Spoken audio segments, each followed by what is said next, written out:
Where do you learn the value of community and your own personal desire to give back?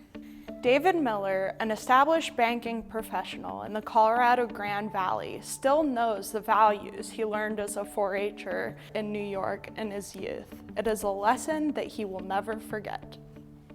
Really, 4-H is a youth development organization. We hope it leads to citizenship, giving back to others, as so many people gave to us. So there's always an opportunity to kind of make things work locally, but using global resources. And here was an opportunity, if we were able to seize the moment, to have a fish hatchery pilot in our school that would be integrated with the curriculum, that would help with endangered fish, that would help secure water for ag that we desperately need.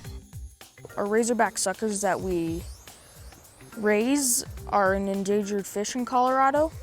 So we want to teach people about them and teach them about the 4 endangered fish and teach fish conservation and nature conservation.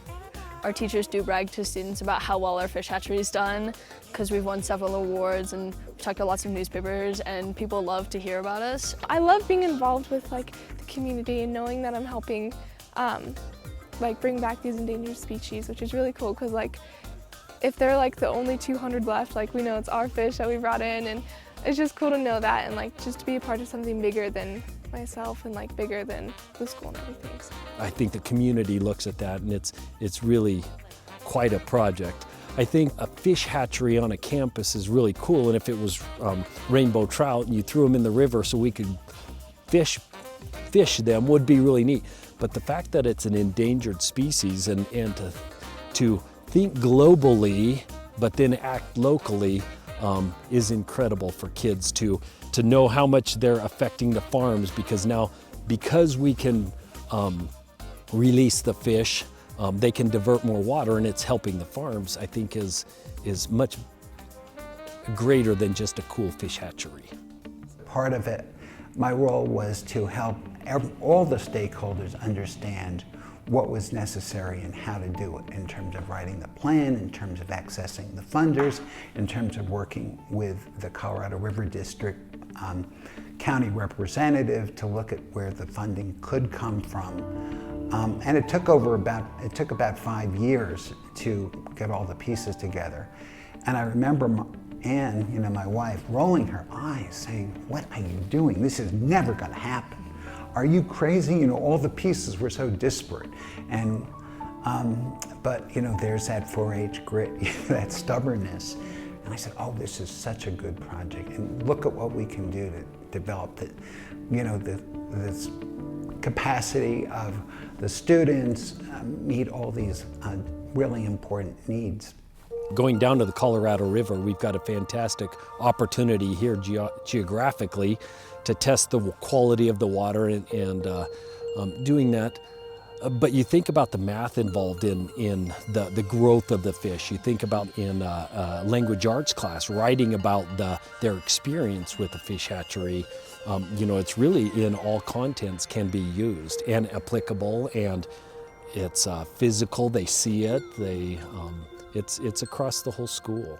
I've definitely learned a lot of personal responsibility, being responsible for something else, having to come down here and take care of something else and be like, this thing is gonna die without me. You definitely learn how to be responsible and what you need to do, let alone just the science of it. You learn what kind of water chemistry you need to have and how much you need to be feeding your fish and how much they weigh and how much they're growing. And just all the science of it you learn, and it's really interesting. And you get to learn a lot, and you learn a lot about your friends, your peers, your teachers, and our whole hatchery is pretty close, and so we've learned a lot about each other and ourselves through this. I have the greatest joy in my life now as someone who's 69 and still going strong, in helping others and paying it forward.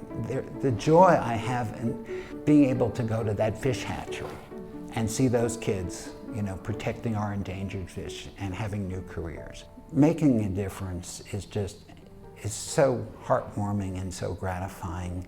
We had a kid graduate last year that it kind of changed his trajectory of life. He's going to college because he wants to he wants this to be part of the rest of his life and a career. I don't know, I think it's really cool because you're able to like see the impact it's making, and you're able to see like how important it is to like take care of these fish and like take care of your community and everything, rather than just reading like it's like you need to like make sure you don't throw trash in the river and stuff, and you're like seeing how that impacts our fish that we're raising here.